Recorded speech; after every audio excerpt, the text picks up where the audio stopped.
E aí pessoal, eu sou Augusto Salgado, professor e cientista social, e o Marx cooperaria comigo e deixaria um like. Bem-vindos ao Salgado Social.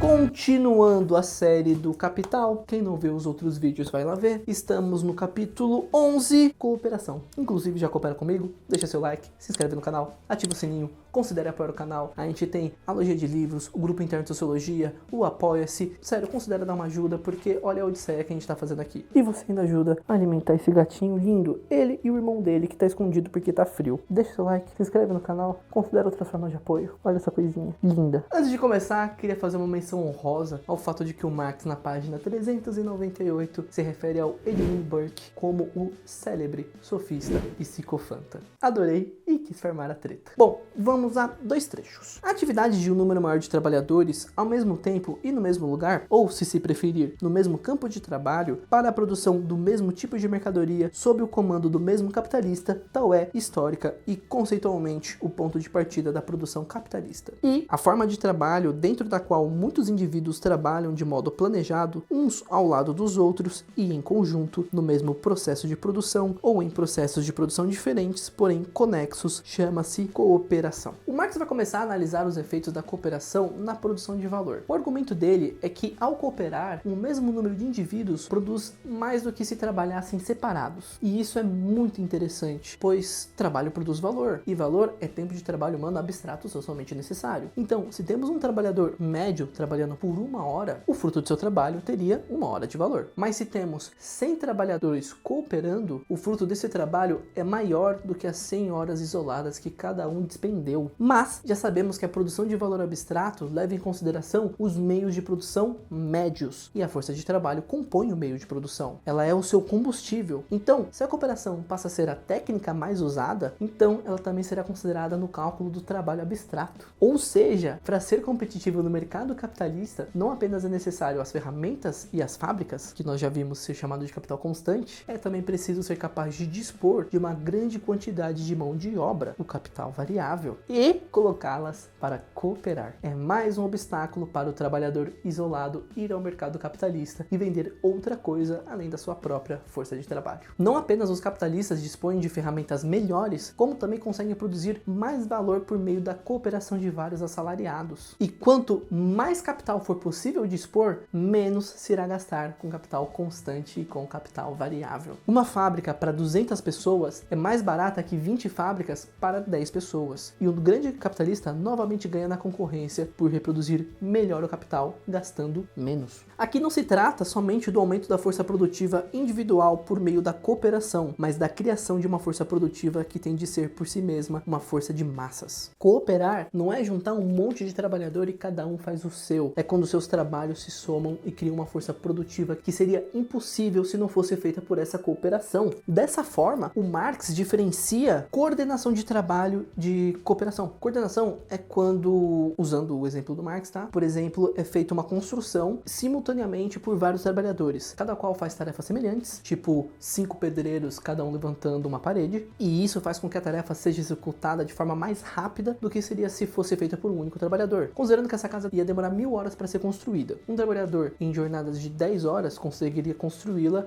em 100 dias, enquanto 5 trabalhadores finalizariam a casa em 20 dias. Mas na cooperação, a execução da tarefa vai ser ou apenas possível devido ao trabalho em conjunto, ou então feita de forma mais rápida do que a simples soma das jornadas de trabalho. O Marx usa um exemplo de um cara chamado Destutt de Tracy, não sei quem que é um filósofo francês que eu nunca ouvi falar, quando cita no rodapé que para se pescar um peixe é necessário um homem remando, um segundo segurando o leme e um terceiro jogando a rede, coisas que não poderiam ser feitas por um trabalhador isolado mesmo que ele demorasse mais tempo, porque são atividades que precisam ser feitas simultaneamente. Portanto, é um resultado que só foi possível devido à cooperação. E a essa força produtiva derivada da cooperação vai ser chamada de força produtiva social. Importante, tá? Não são apenas atividades que só são possíveis por cooperação, são atividades que ocorrem mais rápido do que a simples soma da força de trabalho dos trabalhadores envolvidos. A força produtiva específica da jornada de trabalho combinada é força produtiva social social do trabalho ou força produtiva do trabalho social. Ela deriva da própria cooperação. Ao cooperar com outros de modo planejado, o trabalhador supera suas limitações individuais e desenvolve sua capacidade genérica. Então, olha que louco. Com o avanço do capitalismo e da indústria, a concentração de capital não apenas é consequência da dinâmica produtiva e do acúmulo de mais valor por parte do capitalista, mas também passa a ser necessária para a produção, um requisito imprescindível, sem o qual a produtividade cairia muito. Apenas com muito dinheiro é possível se produzir mais, gastando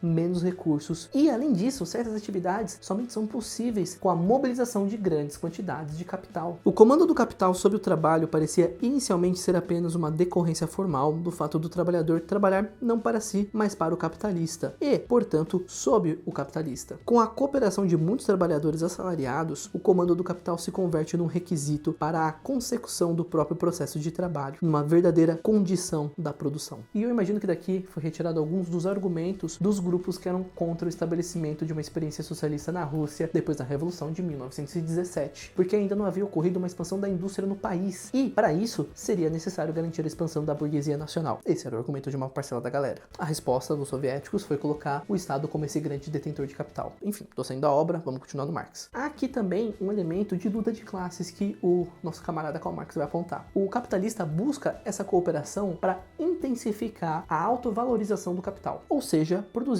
a maior quantidade possível de mais valor. Mas colocar os trabalhadores para cooperar também aumenta a sua capacidade de resistir à exploração. É o próprio capitalista criando seus algozes. Uma forma de tentar evitar a criação de uma consciência de classe, termo que o Marx ainda não usou, mas eu vou dar uma adiantada, que é se entender como explorado em uma estrutura produtiva em que os exploradores ficam com a maior parte da produção sem trabalhar, enquanto os que trabalham recebem o mínimo para sobreviver e ter filhos e olhe lá. Uma forma de evitar a criação de uma consciência de classe seria o ocultamento dessa estrutura e o afastamento entre trabalhadores criado por um ambiente de trabalho alienante, estruturado de tal forma a reduzir essas interações e construir percepções do capitalista como algo necessário. Por isso, a construção de percepção do capitalista como o gênio da administração, aquele ser extremamente competente, sem o qual não existiria aquele emprego, aquele ramo da indústria, passa a ser muito valioso para o capitalismo, porque na verdade é só um herdeiro que ganha dinheiro por ser herdeiro. E de novo,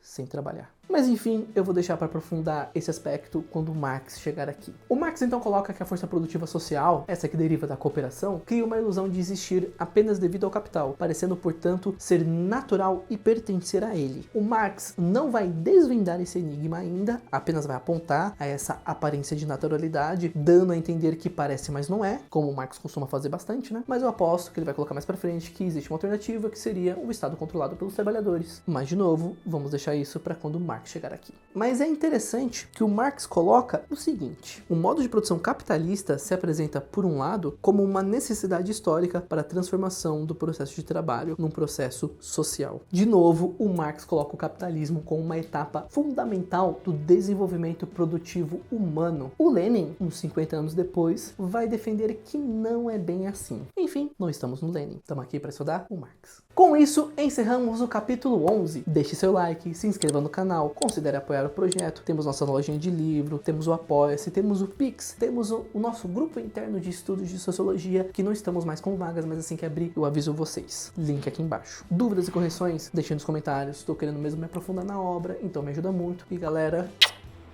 tchau.